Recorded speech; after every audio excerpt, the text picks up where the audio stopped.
All right. Hello, everybody. Welcome to today's webinar. Before we get started, just a couple of those normal items to take care of. We will hopefully have some time for questions at the end of the presentation. You can type those in by clicking the Q&A, or you can throw them into the chat section as well in the lower portion of your control panel. We'll be posting a recording of the webinar on our blog. The link for that will be shown at the end. And if you would like a PDF copy of the presentation, there will be a link to download that on that same post as the recording on the blog. If your question does not get answered today, or if you think of any others, please email our support inbox, which will be shown at the end as well.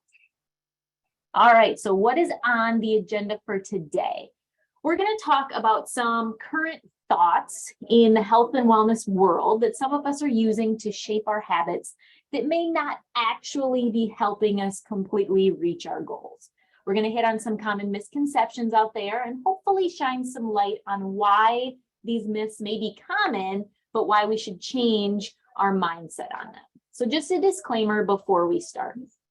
When it comes to what we believe with our health, it's not always black and white, right?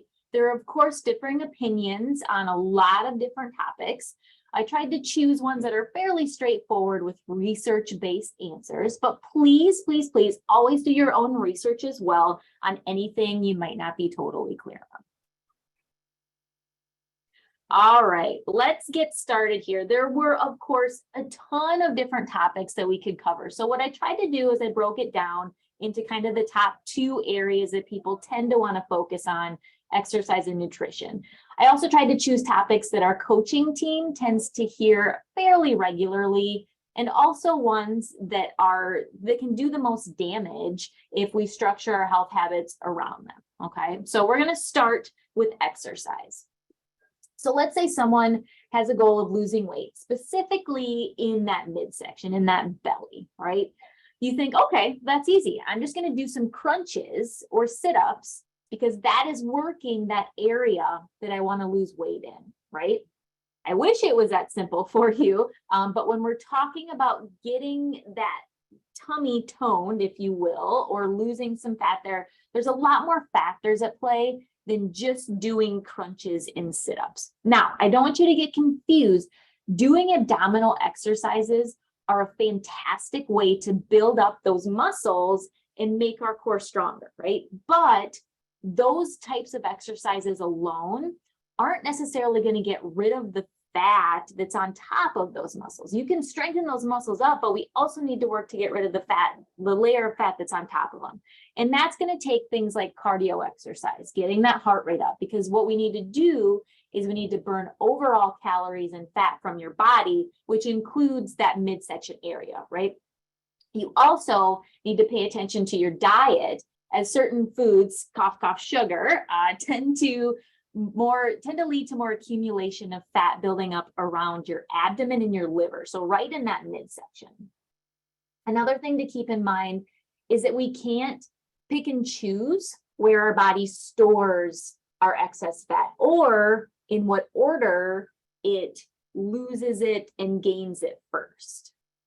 That's dependent a lot on your genetics. So some of the fat that you lose right away might be from your stomach. For other people, it will take longer. They might lose it from their face first. You kind of can tell, right, where you lose weight or gain weight first. So it depends on who you are. It might take longer for that belly fat, as it can be pretty stubborn sometimes. But eventually, if you continue to work hard, be mindful of those habits, that fat will start to go away. So again, don't stop doing those ab workouts to get that midsection in shape. Just combine that with those other healthy habits. It takes a teamwork to get that ab. All right, let's keep on a similar note about strength training and lifting weights and bulk specifically. We typically get this statement from women, not always, but typically. And for our arguments today, I'm going to focus more on that side. But basically, some people are afraid to do strength training or lift weights because they think they're going to get too bulky, or their muscles are going to get too big for their liking. Now, of course, that's a relative term, right? Too bulky can mean very different things to different people. So first off, when you're talking about your overall health, no matter who you are, strength training is an extremely valuable part and should be included in your workouts. But as far as building muscle that may get to a point that you feel like it's too big, it's actually pretty hard to do and takes a lot of time. For the general population, the recommended amount of 2 to 3 days per week of just normal strength training. So maybe some body weight exercises like squats, lunges, crunches, those push-ups, etc. And then some weights. So hand weights, maybe machines at the gym.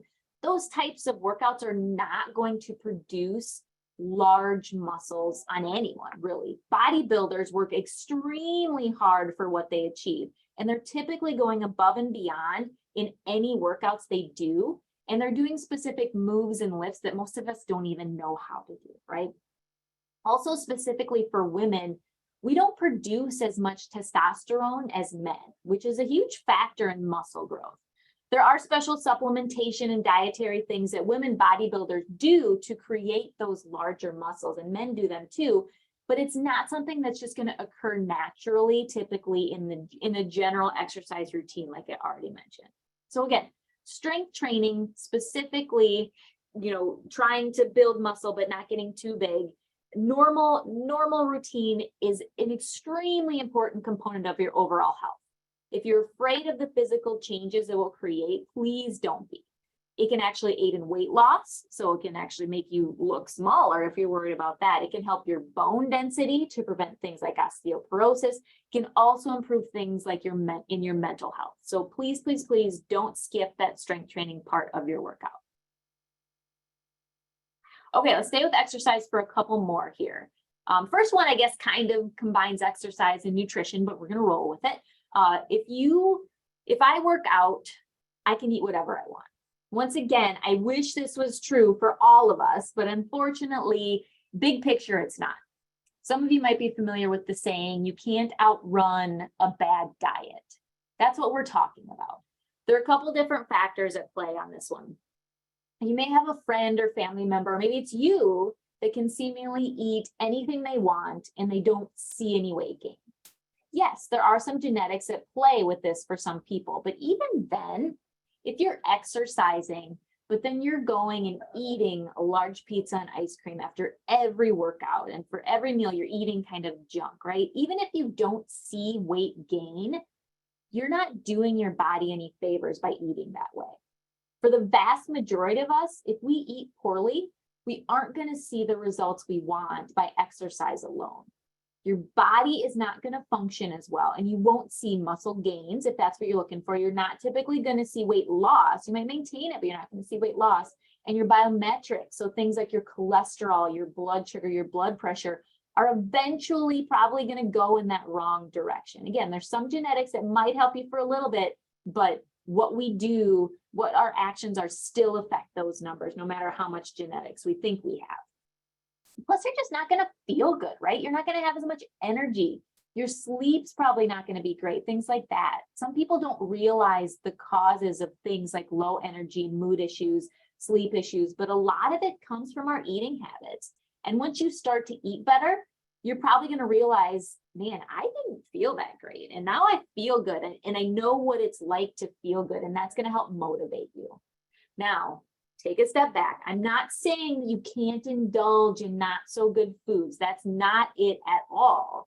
It's when you only eat that way and when you're not being mindful of that quality 100% of the time that it's going to sabotage those exercise efforts. So don't undo all the hard work that you've done.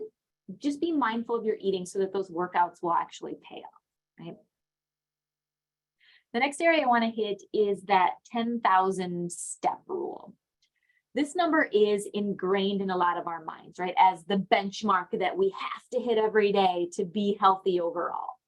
But is that actually where we want to be? Let's take a look at where that 10,000 step number even came from.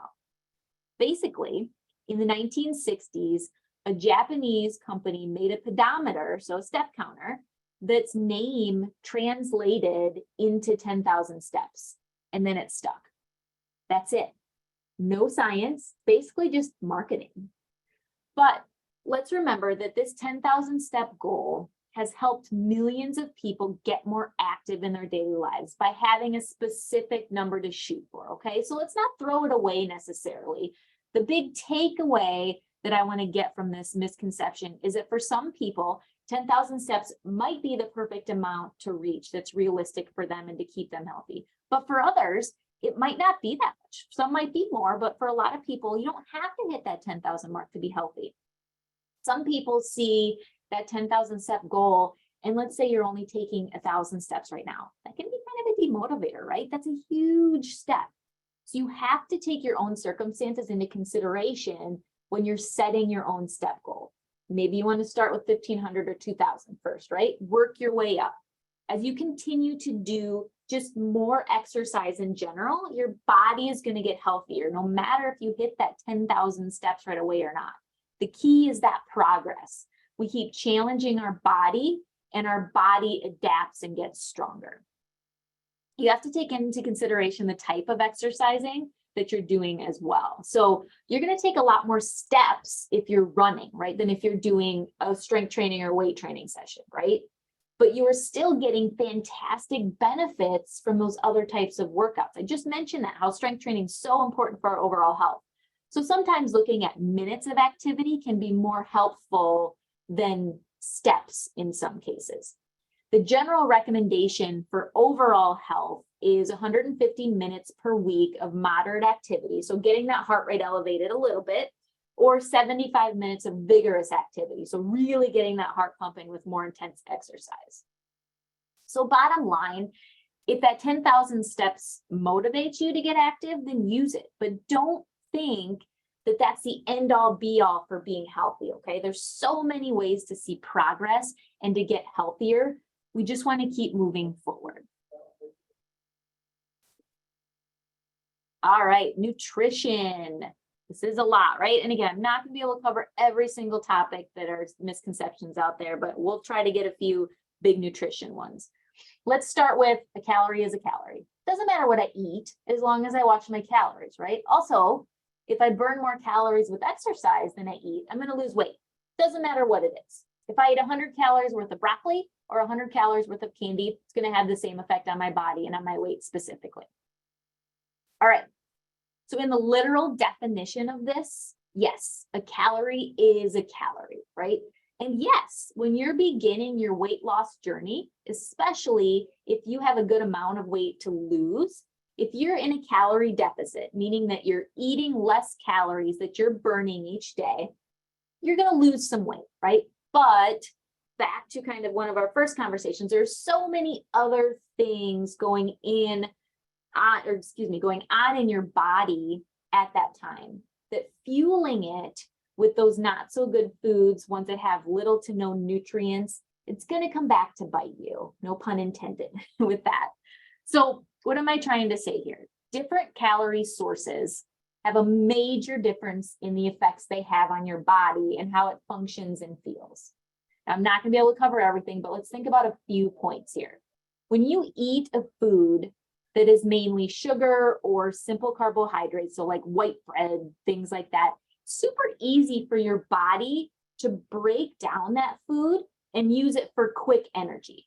But that's what it is. It's quick energy. It gives you a little burst, but it fades quickly, typically leaving you feeling more tired, possibly with some mood changes too, right? We get that sugar crash, if you will.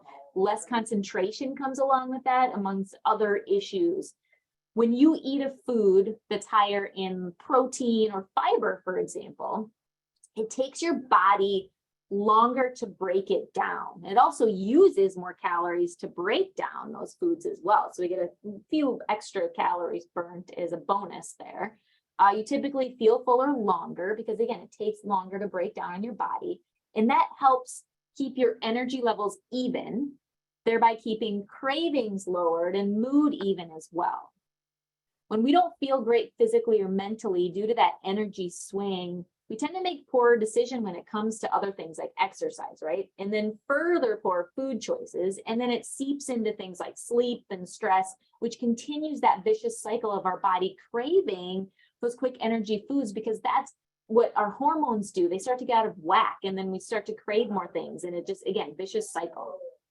Then again, like I mentioned with the exercise and eat whatever we want topic, we get into issues of our biometrics reacting, because things like sugar, things like processed foods are going to affect those in a negative way, right? So again, this easily could be a huge topic, but bottom line, yes, calories are calories, but when we consume calories from healthier food sources, it helps our body and mind function better, and we have long-term success.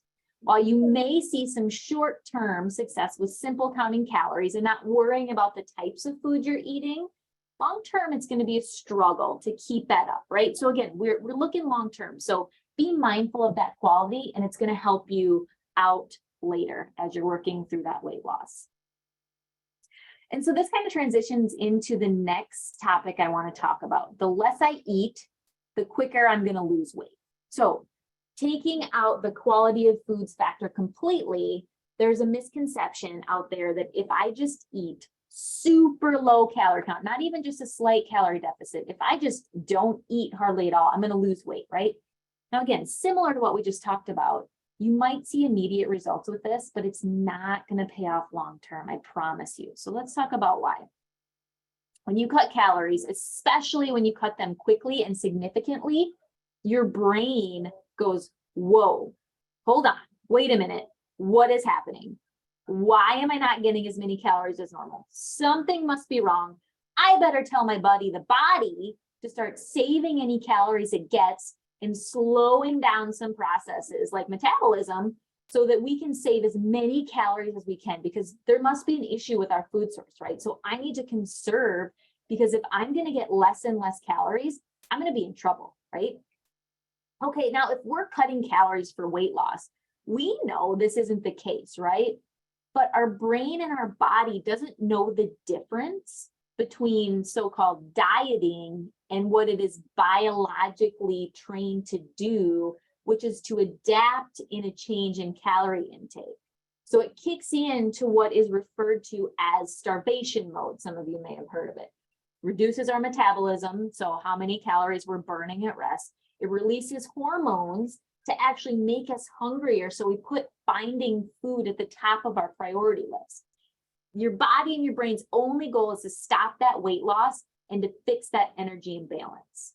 So that's why drastically reducing those calories is not going to be a good strategy, right? Because the more you reduce it, the more gap there is there. Your body's going to have a stronger reaction, which is why if we do a calorie deficit, we suggest 1 pound a week. So that's like 500 calorie deficit per day, right? That's a nice, easy one.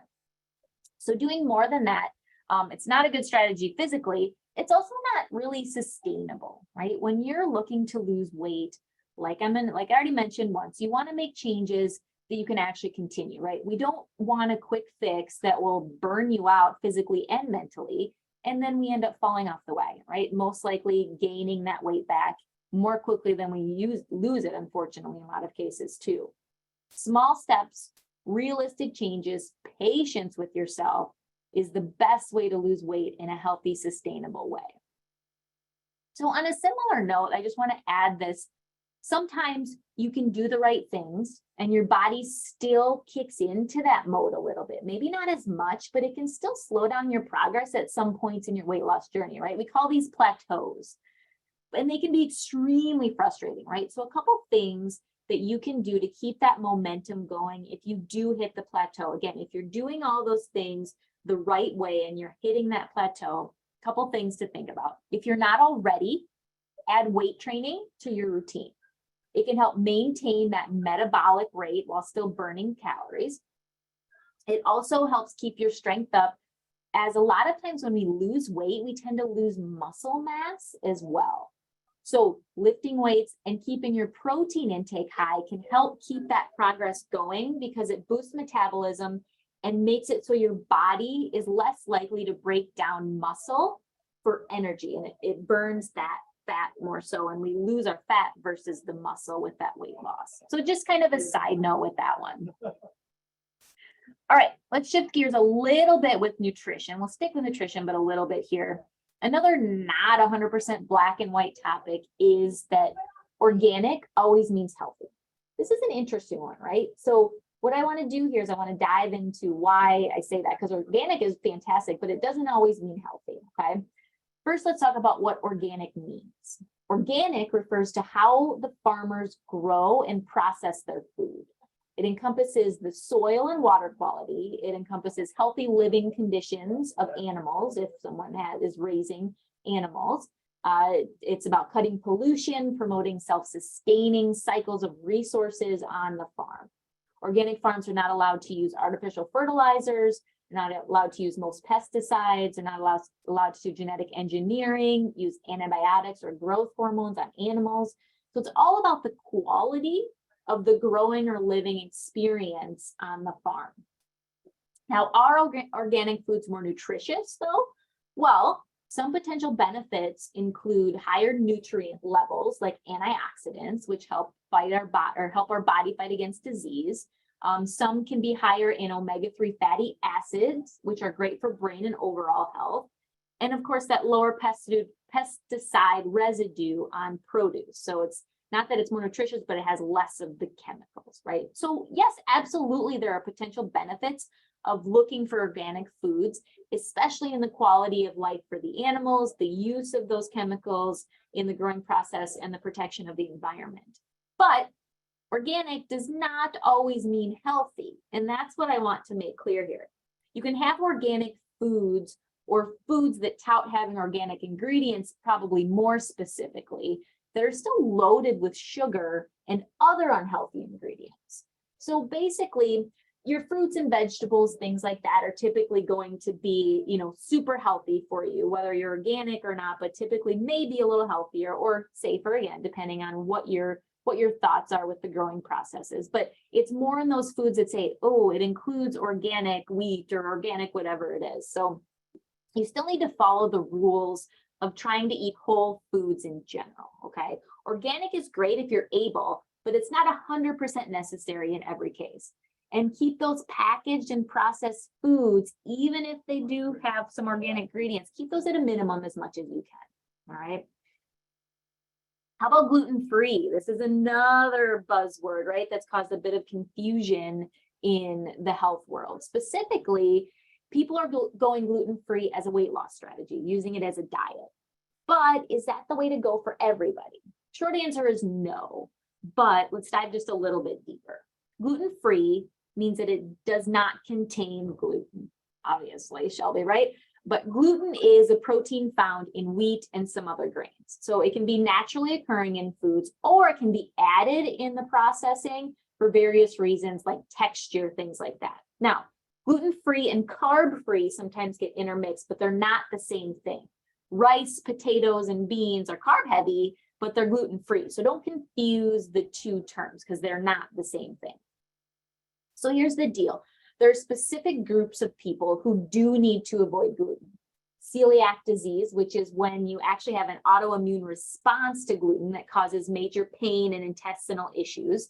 People with gluten sensitivity or intolerance.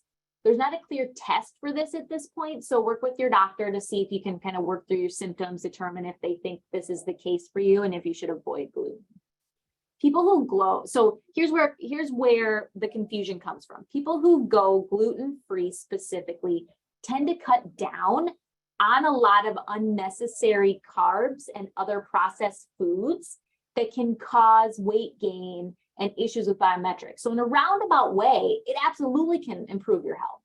But going gluten-free just to lose weight is not recommended by most professionals. So you can, because of the fact that you can miss out on a lot of nutrients that are those that go gluten-free sometimes struggle with getting in some specific nutrients. So focusing basically on lowering your overall consumption of processed foods in favor, again, of those whole foods, working on your portions with those carbohydrates and sugars, adding in exercise, things like that to maintain a well-rounded, healthy lifestyle to get that weight loss you want is the preferred method. And we could talk about fad diets specifically for a really long time, but keeping it simple, whole foods, 100% whole grains, water, all that stuff, more real food, more water, more exercise, more sleep. Keep it simple, right? That's typically going to be the best policy for you. I know that's frustrating for people because they want to be told, they want to have that structure, but honestly, it's so different for every individual that just keeping it simple and then working to find recipes that include more whole foods that also include what you like is going to be the best route. Okay, a couple more minutes here. I want to end kind of talking about social media specifically. So much of what we see regarding health and wellness these days comes to us via Facebook, TikTok, Instagram, Pinterest, Twitter, right? Sharing tips and tricks with our fellow humans is great, right? There's so many ways to be healthy, and we can help each other out by connecting online to other people and sharing what we do. But we also need to be careful of the so-called experts that we're getting our tips and information from, because that's how misinformation spreads, right? When people don't do their own thinking and assume everything they see is based in fact and coming from an honest source, even if it is Abraham Lincoln, right? You can't believe everything you read on the internet, Abe. All right. And that includes me too, right? While we certainly do our research here at Health Check, and I'm confident in the information we're passing along, I want you to make your own decisions on your health, and that involves fact-finding and research.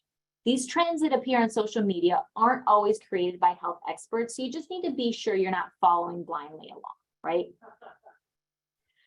Sometimes the sources for diet tips and tricks actually mean them to be dangerous. So use your common sense first, right? If it sounds dangerous or questionable, it's probably not something you should be doing. The next thing to be mindful of when it comes to social media is that in a lot of cases, those influencers are setting unrealistic expectations for other people. So what do I mean by that? Okay, let's think about this. You see a post with someone working out in their Lululemon exercise clothes on the beach while posting their meal plan for the week, and it only includes superfoods, and then they chop their veggies in their multi-million-dollar kitchen with all the name brand pots and pans. Their kids are playing perfectly quiet in the background. Their dog's playing fetch with himself. There's not a speck of dirt or dust anywhere. How does that make you feel typically, right? You think that's real life for that person? We're living in a world of comparisons, and when we feel like we can't live up to those so-called expectations, it makes us think we're not good enough. And a lot of us end up giving up to some extent, right? I'm never going to have that house, so I can't make real food. I don't have this kitchen. I don't have those pots and pans, so why should I even bother? That's how it seeps in, right? It's not true, but that's the impression that we're getting. So first of all, remember that social media is the highlight reel, not the full story. Those people are not perfect, I promise you. You don't need to have all the fancy equipment and the tools and the beaches and the kitchens in your backyard to live healthy and improve. I'll tell you right now, I work out in t-shirts that I've had since high school. 100% true story. 20-year-old t-shirts do not hinder my workouts in the least. You can work out in old shorts and t-shirts in your living room with toys strewn about. You can meal plan but still have pizza in there. You can have a dirty house and loud kids and not work out 2 hours every day and still be happy and healthy. Believe it or not, you actually can, right? All right, so off my soapbox there, but really just remember that social media is 100% a highlight reel. Most people aren't sharing the struggles. Some are, which is fantastic, but most are just sharing only the good things, right? All right, to summarize, I've got 1 minute. Like I mentioned in the beginning, it used to be that you only had a few sources to turn to for health information. Now, anyone can be an expert on anything. When it comes to health and wellness specifically, it can be really confusing to know what's right, and more specifically, what's right for you. And the science does change, and the science does advance, and some things that we thought may be healthy or unhealthy may turn out to be not so clear in the future, right? But taking a common sense approach, keeping things simple, doing what works for you is going to be the best way to combat those myths, misconceptions, the fads, the trends, and continue to help progress yourself and create a healthy and happy life. All right, upcoming webinars. Next month, we're going to talk about just preventing overall illness, right? Specifically heart disease, diabetes, cancers, those types of things. Overall health things that you can do to help prevent those things. And then putting your health first. We're busy, right? I get it. Health is sometimes pushed to the back burner right away. So we're just going to talk about things to keep your health as a priority. If you do have lifestyle rewards and you do have to answer the questions, these will be the questions you will answer. You'll be able to download these on the blog. So I'm not going to stay on here for too long, but please take note. They're not super difficult, but if you do have to answer the questions, you can have those. And then, of course, here's our contact information. We're on social media. We try not to post just the highlights, but hey, we do that too, right? Maybe I'll post something, a struggle that I've had, or maybe a picture of one of my old t-shirts here on one of our blog posts, right?